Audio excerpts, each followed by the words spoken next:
Welcome back to the Resupply with me, Guy Next Door, And me, Sam. bringing you your weekly double tap of all things Laserforce and Space Marines. This week we're doing another ride along with Than session. It's hard to track this man down at a desk these days, apparently. So, you know, we're going for a ride with you. Where are you driving to tonight, Than? Actually, the same place that I was driving to when we recorded with Night Owl. Got band rehearsal tonight, so you know, just some days this is my available time slot to record if we want to have guests on. So Yeah. you know, if that's how it's gonna work, then that's how it's gonna work. Speaking of guests, this week we have arguably the GOAT of US Laserforce. He's I think I've only met him. I met you a couple times now, and every time has been thoroughly enjoyable. So welcome back to the microphone. We had him on briefly for a special podcast. So this time we're getting back for a longer chat. Welcome back to the microphone, Scythe. How are you, buddy? I'm doing well. Thanks for having me, guys. How are you guys? Yeah, doing pretty good, man. Doing pretty good. Let's kick off with your, I guess your roots. the roots of Detroit Laserforce.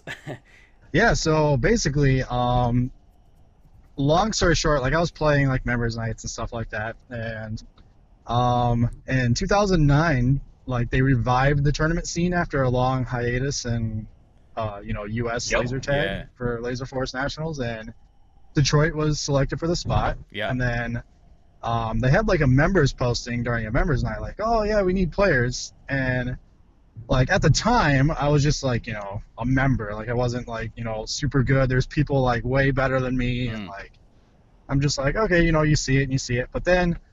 The top players weren't actually playing in the tournament, so they're like, oh well, we need to scramble, we need people, like we can't host and then not have a team. Why weren't they playing? So I was just like, all right, sure, I'll sign up.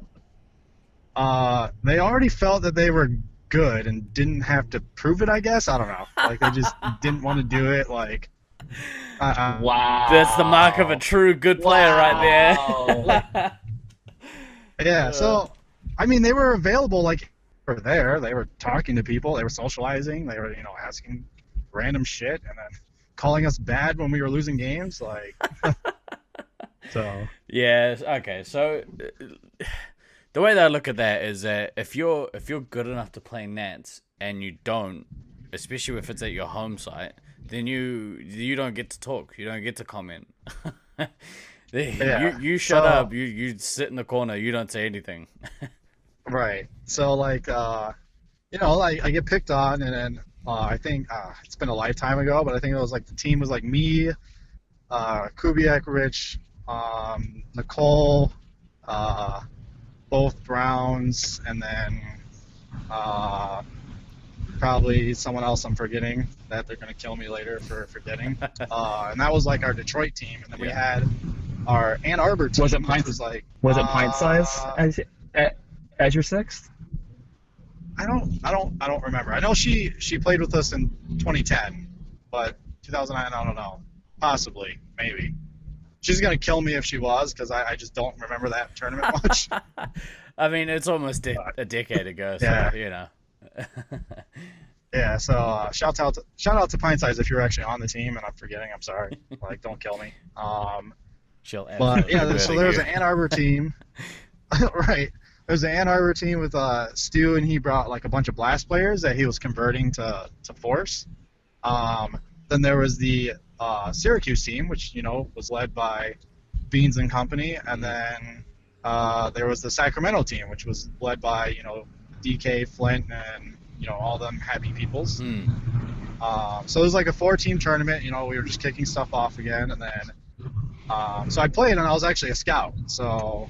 I wasn't commander, I wasn't heavy. I never played those positions before. Yeah. So I was just a scout, I was putting up some, decent scores. And then in the tournament, Rich got hurt. So he's like, all right, well, you're doing the best out of all of us. You should play commander.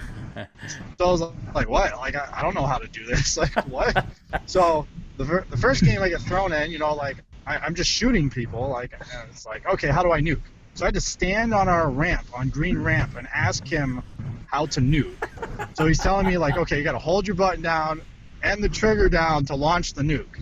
And granting, I'm standing straight up while I'm doing this, so anyone could have just came around the corner and shot me.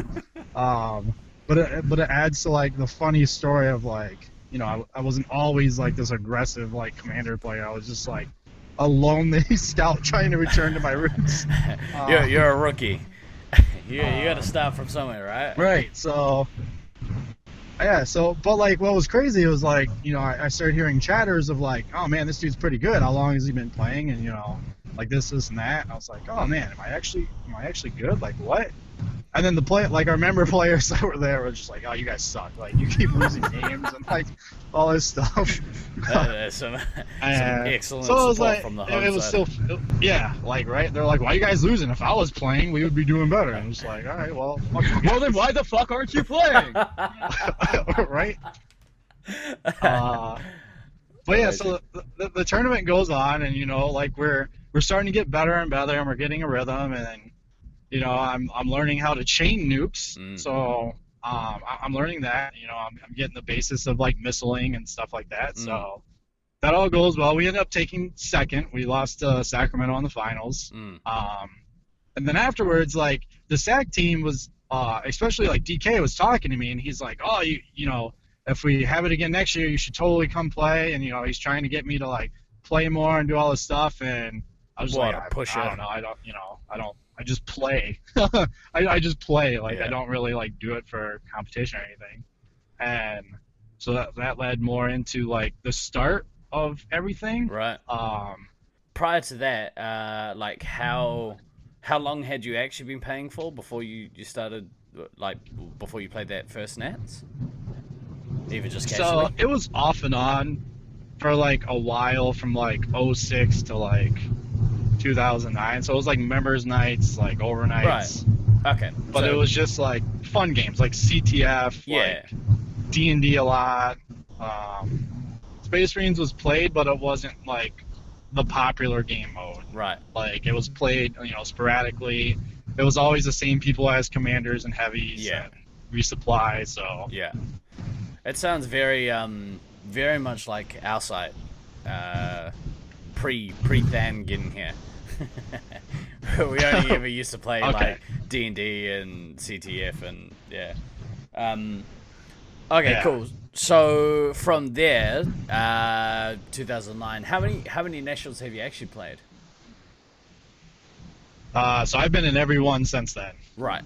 Every US national since then. Yeah, and so like the U.S. Nationals, and then I was in Brisbane 2014. That's right. Yeah, however many, like I rotated back and forth. The regional tournaments I've been to, I've missed maybe 2 of those, 2 or 3 of those, but yeah.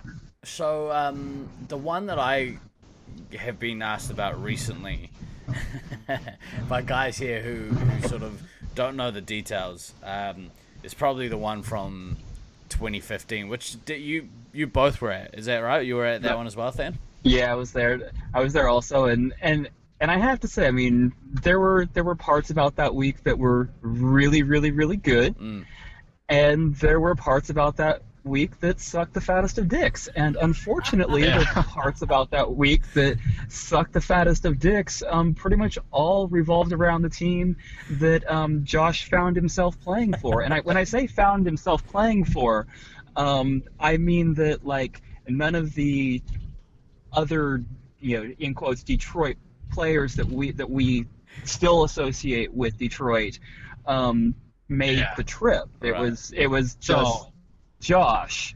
So yeah, I gotta give you the backstory about all of that, like how it led up to that. So please do. Basically, like from 2009, right? So in 2010, we had like an East Coast hybrid team. We mixed a little bit of like Syracuse, Detroit together, sent a team. We got wrecked. That's when we first met you guys and the Australians.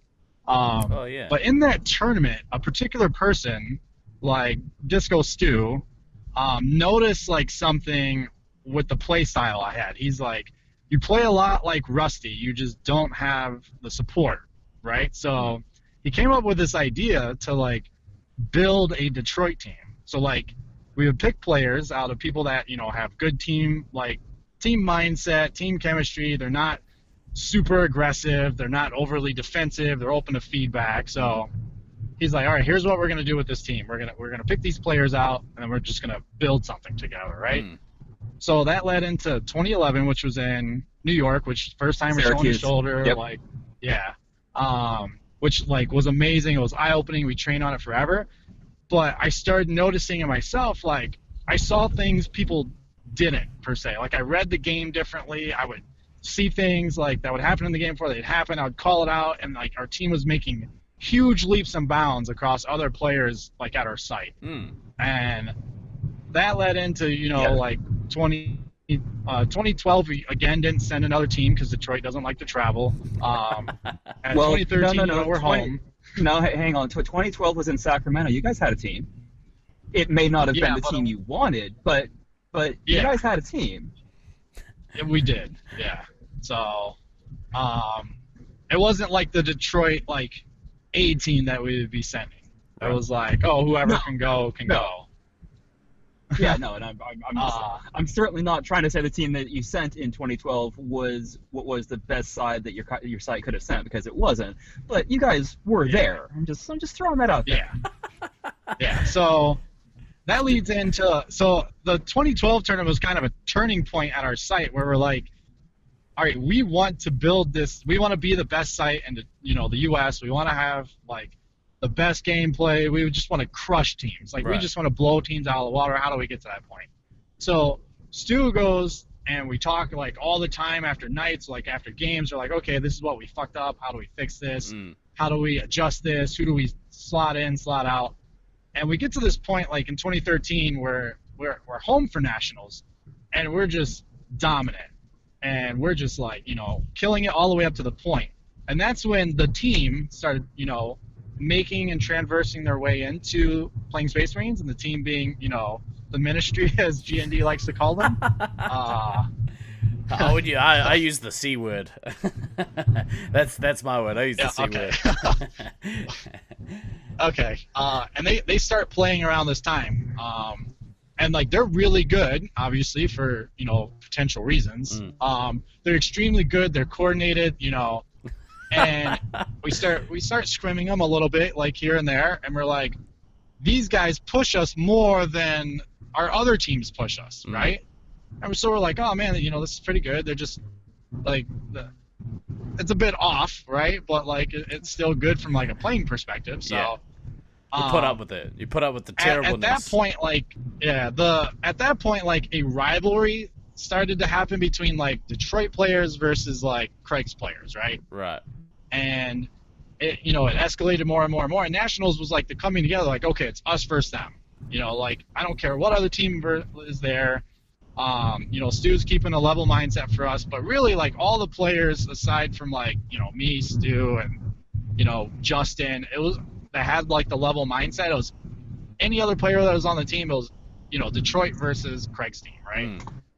Shout out, and, Wolfman. like, you could throw the other teams in there and whatever. Yeah, shout out to Wolfman. And going through that, it was like, okay, yeah, we're in there, and you know, the games are happening. Some bad stuff started happening because, you know, there was a strat that was used that our team wasn't used to, and it threw us off like for a couple games. But you know, we still were winning those games. And then the negative 24K free ghosty thing happened, right? So that happened. Sorry about that. Can you elaborate on that for me? So a game was played with us versus them. So it's Detroit A versus Craig A, right? And they do this strat where they sit next to the medic. Their whole team comes and sits next to the medic, and they just sit there and they freak your ammo and your medic out, and it's chaos, right? It's just utter chaos. And what happened was it ended up pushing Ghosty like to be mobile, and he's going through and he's cutting from one ramp to the other ramp quickly. We're trying to resupply the ammo, and like we're surviving. You know, we break it after I nuke, and they counter nuke with, you know, their own, and he gets chased up green ramp. So as he gets chased through green ramp, he hasn't came up, and he bolts to the tower. The ref says he hits 2 people, and he's just yelling and whatever. So after the game, he's assessed 2 game misconducts, like one for yelling at or swearing at a ref. The other one was, for blatant rule violation, whatever. In addition to the swearing penalty and, physical contact with the player. Like, it was all bad. So it was 24,000 points. Jesus well, we elim Christ. them, so we still won the game, technically, even with minus 24,000 points, right? So it had to be given, like, a game loss. So, like, it was an automatic loss, and he was suspended for a game. And then the following game, like, he was already class restricted to, a resupply player, so it didn't matter. But that kind of was the tipping point where, like, the hatred started. Right. So leading into that, like, Tag was at a weird state in Detroit after that because no one was their people was kind of segregated against our people, and it just got weird.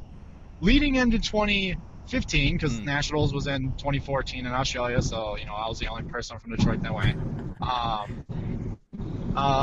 We go into 2015. The talk is like, oh man, we're gonna crush it. We're going to Loveland. We have this set team. Like, this is what we're going with. It's amazing. So January, 2 people drop. February another person drops. March another person drops. So there's 2 people left at May. Right. So as of May in 2015, me and Baden were the last 2 people to go. Right? From Detroit. Right. Literally, the last 2 people. And then, like, Jesse was going. I can't remember at the time if he was for sure 100% going, but the committee is trying to place us, like, oh, well, does Syracuse get, the choice, or do you go on a Merc team? Like, what happens? The other teams get you? Like, they're trying to decide this, right? So, then the news drops in June that Baden can't go.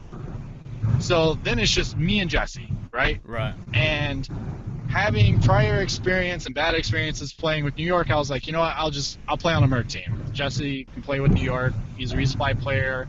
He'll do them better than I would do them, right? So that's a detour for anyone that's wondering. Yep. Shout out to Detour. So that's all settled out, and I'm just like, why am I even going? Like, this team's gonna be terrible, blah blah blah, whatever. And then I'm up one night at members night, and Craig's team's showing up because they play after hours after members night, and he was talking about Nationals. He's like, yeah, we really wanted to send a team, but we don't really know how it's going, blah blah blah. How's your team going? Right. And I was just like, well, my team's not going, right? So he's like, oh, well, would you want to play with us? And I was sitting there, and at the time, like, I was so angry at, like, my team and, like, everything, and the dumb part was, like, people could go, they didn't want to go. Weird. Right? So I was like, there is, like, animosity there, and I was just like, you know what? Screw it. I'll play with their team. I don't care. Fuck it. Right? Yeah. So I'm like, you know what? We're not going to accomplish anything, right? Like, we've never played together. Our styles don't mesh well. Like, it's just too conflicting. So I was like, we'll go there and see what happens. So we ended up going there, right? And I'm walking through the arena the first time, and I was just like, this is heaven for me. Like, I can play any position in this arena. I can smash in this arena. Like, I can do anything here. Like, this is heaven for me. And they're wary, and they're talking strats, and they're like, okay, well, how are we going to do this? And their major strat was like, all right, we'll fight for third. We'll play a posted heavy on the second floor, or we'll play a posted heavy on the third floor, and we'll have Josh float the second floor. I was like, all right, sure. Try the strat out, and it just wrecks. Like, it's just wrecking team after team after team after team, and people can't counter it. They don't know how to do it. Like, they don't know how to, counter it, anything. And then the Australian game comes in round play. So the game happens in round play, and some, I noticed some cheeky stuff happening. We get penalties. we get.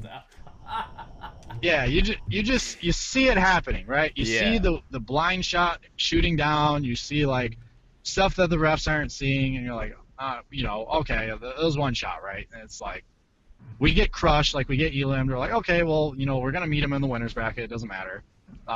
We ended up in the winners bracket, and we're like, okay, we play them again. The difference is this time, though, is they lose the top floor off a botched play because Tragedy got resupplied on accident. Right. So the resup cost tragedy, like literally holding that floor in the beginning of the game. So Right. like, okay, we didn't have that in the first game. What happens? Well, then there's the chase down the ramp. There's the blind shot over the wall, the shoot tragedy down. They ended up losing the first game. They don't recover the second game, the point differential, so they go to the losers bracket. Wow. They sweep the losers bracket, like they just crush everything in the losers bracket. We meet them again. Now the tension's building up because the penalties are piling up for Craig's team. Like Right. Craig has like 4, Mike had 3, Paul had like a couple, so things are getting a bit weird. So in the loser bracket match, the first game, there's chases, there's yelling, there's refs not paying attention, there's like all this crap, like it's just crap is hitting the fan. I'm going to pause you right there one sec. So from a referee's perspective with those games, those were some of the most terrible games I have ever had to ref, because as a ref, you knew shit was going wrong in places, but like you couldn't be everywhere or necessarily always in the right places to see the shit that was going wrong. Like you knew that people were basically checking where refs were and doing dodgy shit where either the refs weren't, or it was a ref that they knew that wasn't paying attention. That's such unfortunately bullshit, there was because there were a decent amount of inexperienced refs that we had to have in those games, and it's one of those things. I mean, everybody's an inexperienced ref at some point. So yeah. The only way for them to get experience is you have to put them into these games sometimes, and there's just no way around it. Yeah. But unfortunately, because of the level of animosity and intensity and sheer fuckery that was going on with these games, I feel very confident saying you had refs that were just intimidated into, nope, I'm not calling a damn thing because I don't want the yelling from either side. And so those of us that were trying to cover a full arena essentially with maybe 6 people, it did not go well. Let's put it that way. Sorry, Josh, continue. So, no, it's fine. So, like, that's the first game of the losers bracket, right? So, the stuff's happening, they swap refs out. I believe Traj vetoed a couple people, like 2 people, to get more experienced people in, for the second game. In the second game, we just get obliterated. So like we fall down, losers, the girls, the grand final, whatever. And at this point, like the mindset of me is like, okay, I had this amazing tournament when none of this stuff was happening. Like now it feels like, was it because of this? Was it because of the shady play, the cheeky stuff? You're second guessing yourself. And before it's like, oh, I just wanted to win to show Detroit like we could do this. Like I could do this. Detroit could be great. I'm this type of player.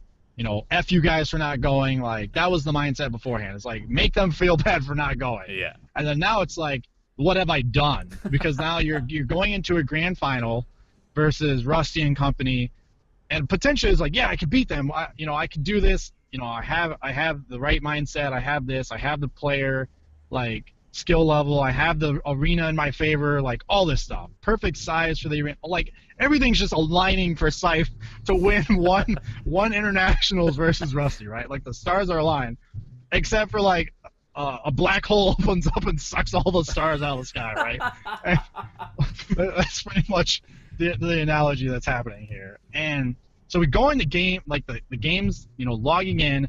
I'm sitting there, I was like, guys, like please don't do this. Please don't do this stuff. Like watch your shots. Make sure you're over showing a shoulder. Don't chase. Don't even try. Like just be extra careful, right? And I'm saying it, and in my mind I'm like, if they're doing it on purpose, it's one thing. If it's an accident, it's another, right? Right.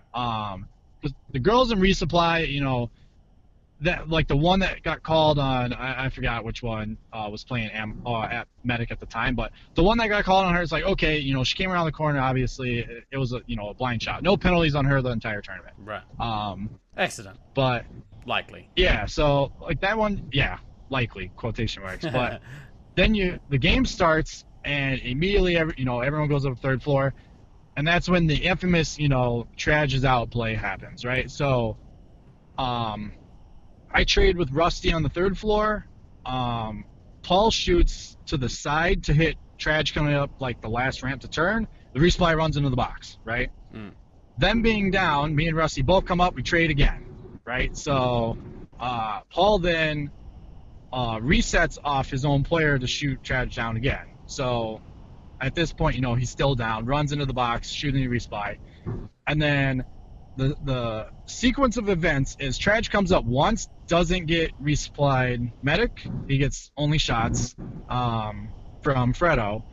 Fredo puts Paul down, doesn't put me down. So then now it's like, okay, everyone's like, literally 5 players are playing in this like 4x4 area, like a super small area, right? And Trage goes down the ramp, comes up, comes back up the ramp. So again, he hasn't had lives yet. This time I'm on the second floor and I shoot, Rusty in the back. I hit the resupply that are now on the second floor, and his 2 scouts are on the second floor. So the nuke is building up, right? And Paul then shoots him in the box. Trage runs into the box.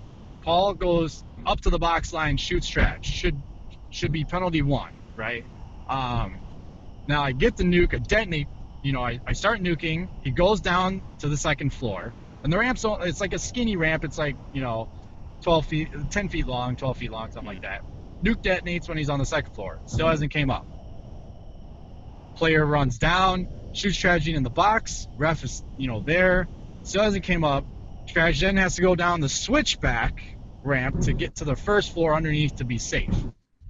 Player leans over after resetting player, shoots Tragedy again. Ugh. Player B runs down the switchback and shoots Tragedy for his last life. Like, so in that sequence of events, 3 refs, so Trage gets knocked out. Eventually, Nicole gets knocked out. Fredo gets knocked out. Then it's just Rusty, the last player, eventually gets knocked out. So, Team Elim's first game, right? Second game, it's Brisman pushes extra hard, super hard, but the game is just survive because you have the Elim bonus, and then Scythe feels like a dirtbag for the next 10 years after that. Like, that's pretty much. That's pretty much where we're at. Yeah, I have very clear memories that night of after everything was done, and a bunch of I'm us staring at a plate of food, went out eating, to dinner. Yeah, drink anything. Everyone's partying. Trage is trying to lift my spirits up by like giving me a lap dance and like all this weird stuff is going on. Like gay stuff is supposed to make you happier, and you're just sitting there staring at the wall like, what did I do? Yeah, just this perfect memory of whatever restaurant we were at. I think it was probably a Denny's because that's what happens. Yeah. And you're sitting in the booth. You're between a couple of people, and you're looking down, and you're just going, "What have I done? I don't even feel anything right now. What the fuck?" Yeah, the feeling is just the worst thing ever because you. After the first game, you hear the ref deliberations. You're like, okay, they're going to replay. He chased out of the game. We're going to replay. We're going to get penalties, whatever. Maybe a class restriction. I can do this without this shit happening. And as soon as they said no replay, then it just hits you like, damn. You effed up, basically. Like, I didn't want to win like this. Like, I had, an MVP-style, gameplay, and it just, it's crushing. It's like, okay, now there's this asterisk mark next to arguably the greatest that I've been, in a sense, and then on top of the dirtbag feeling for like the next 10 years. Scumbag Scythe. Scythe. Yeah. Then afterwards, when you realize that you messed up, then it's like shame. Just constant shame.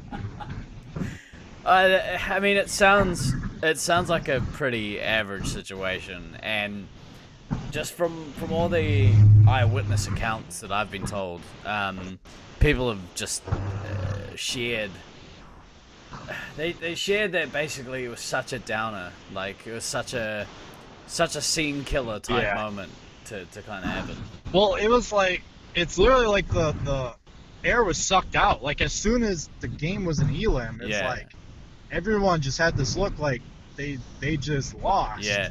And then you're staring at the screen like, dude, what have I like my blindness to like succeed and be without my team and show them like F you guys if you don't go, like you know, I'm gonna do this by myself type thing. Literally just it's literally like a scene killing thing. It's like everyone is dying pretty much. Yeah, because you're just like, oh shit. Well, because I take that back. Do I get it?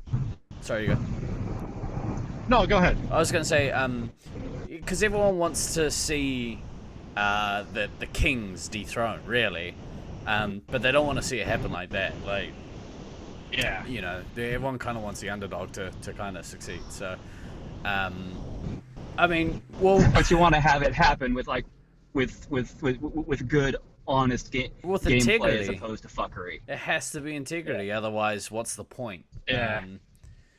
We had a guy playing here who just didn't want to like play by our rules. It was just like, why should I have to do that? And I was like, because we all agree to play by a rule set, and you know, by you not agreeing to do that, that means that you're not willing to participate, really.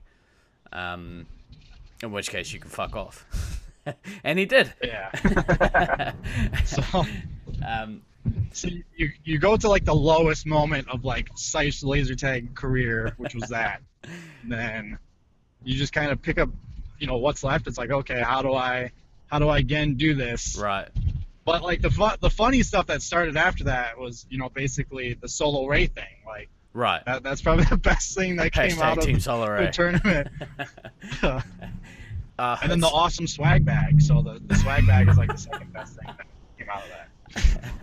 I assume you're bringing it this nationals. I mean, you've got a pretty good team. Totally, yeah. Actually, on that, like, let's get into your team for this national. So, on paper, this is a pretty damn good team. Yes. So if you look at it from all areas and you pluck like, okay, we have, you know, a top commander, we have, you know, a top resupply, and then, you know, we have a good defensive heavy, and then we have like, you know, our scouts. So then you throw us all into a melting pot, and you're like, okay, can all this like fit together on one thing? And then you look at the piece of paper, you're like, okay, well, this person does this, this does this, this does this. Yeah. We should all click on the same page. And then the caveat to that is, like, I played with Russ. He was on my random draw team. Right. So, you know, he got to see a little bit more in depth of me being a teammate, you know, a leader, commanding the team, and, you know, what I do, how I play. And from his viewpoint afterwards, and he's talking, he's like, you know, this is astonishing. Like, you do all this stuff, and, you know, you're still able to, you know, play a different position and still, you know, this player that's just commanding this arena. Yeah. It's like, you know, you build into that, but it's also your teammates have to buy in. And I think the biggest part of this is the team is bought in. You know, all the trolling aside, all the, you know, the trying to find, you know, the sixth player and, you know, the travel shit that was going wrong. Right. The team is bought in, and I think we all have very high expectations, and none so more than me. Right. But, well, as a recap, who was on that team? So right now, barring any more like travel problems, it's me, Tom, Russ, Beans, and then Odin from SAC. Right. So that's we're pretty stacked. Like, and then if you, because that's 5, right? So then if you have your 6, who is yet to be confirmed. Yes. Yeah. Like we're still working on that. Yeah. But even so, if it's because from what I remember, there's a choice of like 2 or 3 different players. So if it's any one of those 3, would be a huge asset to you guys. So you guys will be pretty damn good shape for this nationals, I think, especially because, I mean, you've played Brisbane in a previous nationals. Yep. Beans has. Actually, that's it, right? You and Beans. Yeah. But even still, yep, I mean, so... that's your two of your most experienced players in the side, having previous stats experience in a really hard maze to get a grip on. So. Right. Like the first time I played in Brisbane, I played a standard game and I was just like, I love this place. Yeah. And then, like in 2014, we struggled with team chemistry a lot. Right. And it was obvious, it was obviously our downfall. We finished 4th. We took, I think, one game off one Brisbane team, B, and I think we took one off C. Right. But it was just, a game. It's not the match. It's not, an elim round. It's not anything like that. But it's like, round play. We win one game, and then the next game we poop the bed again, and then like the next game it's like, we have our diapers on and we're ready to go again. And then also to be fair with that 2014 team, I mean, there were there were 4 U.S. players, but there were supposed to be 2 more people that didn't make the trip for various reasons. I mean, Yama was supposed to make that trip, and then there were issues, and then he had some issues with the biz in Sacramento, basically being told by the landlords, oh yeah, by the way, we want to put basketball courts in this facility instead of laser tag. No, literally, that's what happened. Jeez. That is why Sean did not make the trip in 2014. It's such a crappy situation. He basically got told, no, that the new owners of the health club that's in the same parking lot, wanted to use that space for basketball courts, and then they came back like basically 12 months later and went, yeah, actually we don't want to do that. Do you want to reopen? Yeah. So literally when Sacramento showed up in Loveland in 2015, like the Sacramento hadn't had a site for like 6 months at that point. Yeah. Because of that situation. So that was no fun. And then also Flint was supposed to make that trip, that obviously didn't happen because reasons. Yeah. That are still painful to this day for a lot of us. So yeah, I mean, I think that's one of those things that I genuinely look at the 2014 tournament from the U.S. team perspective, and it's like, man, how different could that have been with Sean and Flint as the 5th and 6th pieces? Because quite honestly, I think an attacking duo of Flint and Scythe, oh my God, that would have been ridiculous. I mean, I know the comment that Tavoy's used to make. He's a former SAC player. When he used to play with Flint, is that Flint basically would act like a force multiplier. He just naturally kind of raised the game of everybody around him. Right. So that would have been something that would have been very very interesting to see. The Josh and Flint show. Yeah, absolutely. But sadly, right. Sadly, that didn't happen. Yeah. The 2014 thing, I think more was more of a learning thing, with the players ahead. Like, I'm sure you guys, everyone makes jokes about it, but like, I'm so used to the players dropping and then my team not being what it's supposed to be at the start of planning versus what I end up with where I travel to. That adds to the solo array thing, but I mean, even given like what we had with 2014, we still finished within expectations. It was just a mistake here, a mistake there, and then boneheaded plays, terrible awareness.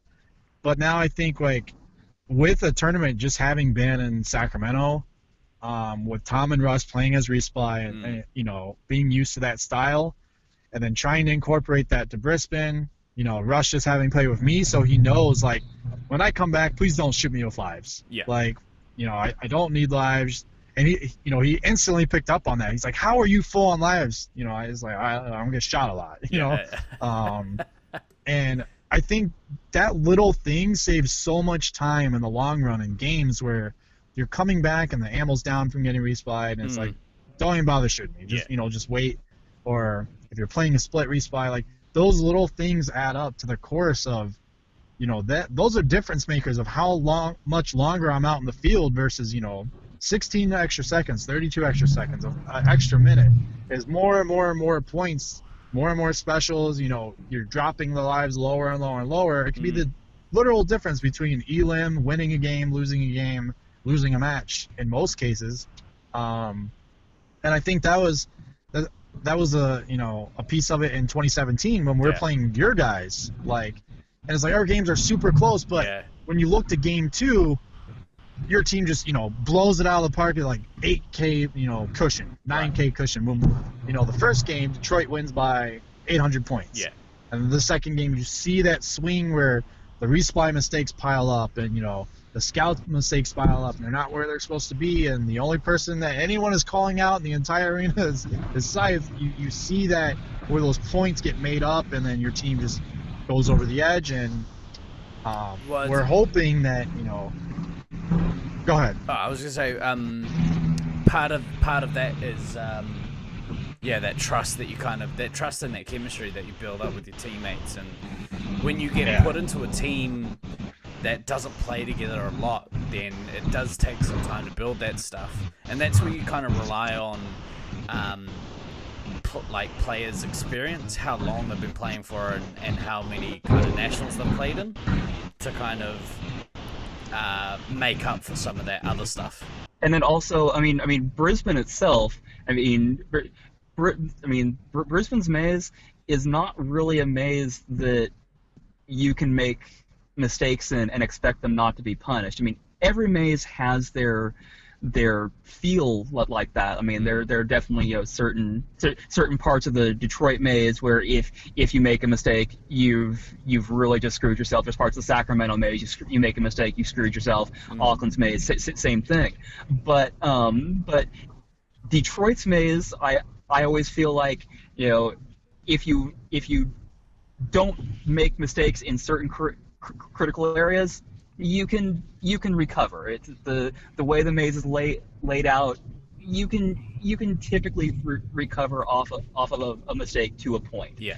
Brisbane's maze has always felt like, when I've played, like the minute you let something be not perfect, you're getting pummeled. Yeah. And better. It's literally unforgiving. Yeah. Yes. You're downstairs, and as soon as you go downstairs, you're just it's basically game over. Yeah, barring some moment of magic or some corresponding mistake that the other team makes. Yeah, exactly. There is definitely something to saying Brisbane is an unforgiving maze, and it does demand the best out of you. Yeah. I'm going to be very interested to see how different it plays since the last time I was there. The last time I was there was in 2007, so it's been there's a few changes since then. It's been a few years. Yeah, it's been a few years. One, I guess probably the most recent tournament that you've attended was Geddon, right? Geddon, what was last weekend? Yes, it was. How did it go? So from our perspective, like my team's perspective, it went well. Like, it went amazing. There were some hiccups, like system hiccups, almost in each system, and then there was some rule stuff, there was some replay stuff, there was a lot of awkwardness with some of the rulings. But overall, the adversity showed with our team that that Hot Dice put together. Shout out to Hot Dice, by the way, Stillwater. Hot Water, Still Dice, whatever you want to call them. He put together this group. Like, it's been the core group last year. We kept some players moved around, some didn't come. But the mindset is the team. So each team person is, that team player. So, they're willing to be a utility player. They're willing to do this in a game that's not their system, and they're willing to take a back seat in some ways, or be the spear in other ways. And in that, we realize, okay, we dropped games we shouldn't have. We've lost some replay games, so you're a little bit uneasy going into the next system, and then you pick it back up, and then you have a stumble again. And the whole weekend was a ton of fun. And from my perspective now, like leading from that and going into this, it just gives me more of a trusting nature towards my team. Right. Whether that's going to be a good thing or bad thing, we'll see. I'm usually a very like being on a Detroit center that we're notorious for not traveling with a strong A team. The trust is always given to my team. It's just the pile-ups of mistakes takes the trust away over the gradual 4 to 5 days of a Force tournament, to the point where you're constantly having to tell a person and remind them, please don't go there, please don't go here. We've been playing all week. Why do you keep making this mistake type thing?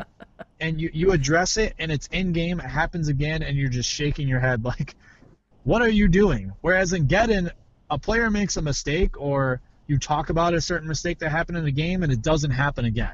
Right. And it's kind of like you're spoiled in a way, and then you return the Force, and you realize the same crappy mistakes are being made game after game after game, even though you're taking the Geddon approach of addressing the mistake and saying, hey, let's do this instead. Let's have you over here. Let's, have you play more back. Let's have you play more forward. Let's have you only watch this corridor. Have you watch our teammates' backs, and it's just a different way to play, all the systems. Yeah. But even in Force, like if you don't have a really good stacked Force team, and you're just like a Storm team or, a Tron team or anything, watching them play each other where, they have a team chemistry. They don't have any Force players on their team, so they're relying on their teammates to take areas, to get the bases, to set up an attack, to, set up a defense, to hold one area. And watching that from, afar as, a skilled Force player, you're just blown away by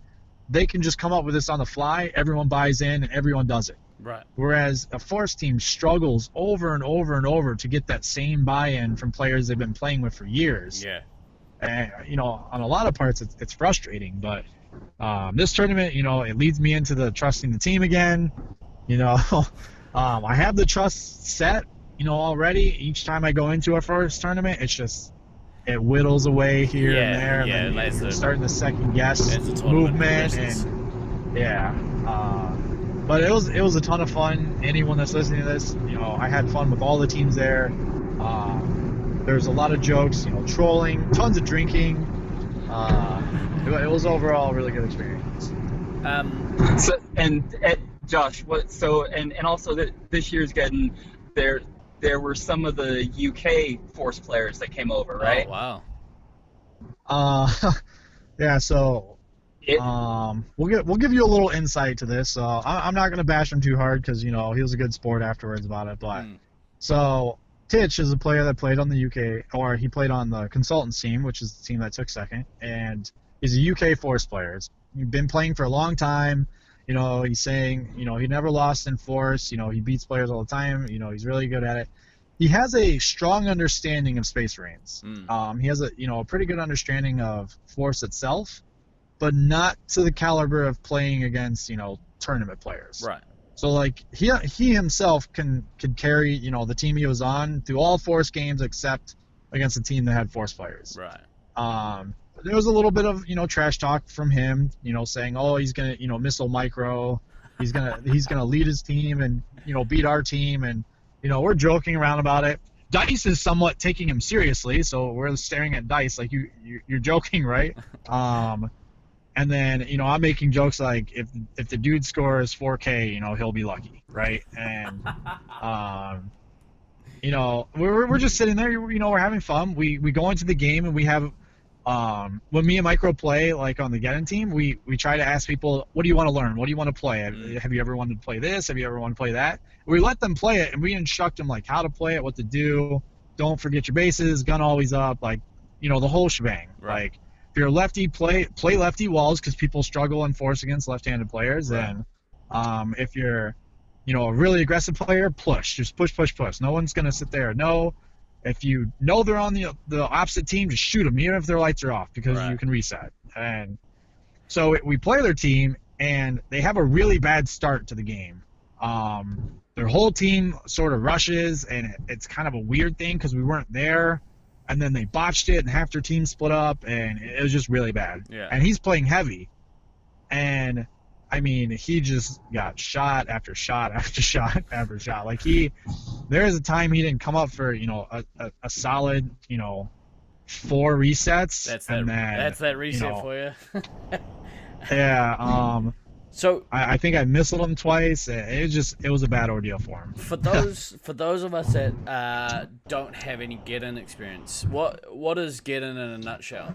So, its slogan is like the ultimate test of laser tag skills. So you play a bunch of different predetermined systems. Right. Usually the same systems each year. They try to incorporate different ones, and you play a game mode on that system. Usually it's the tournament format game mode for that.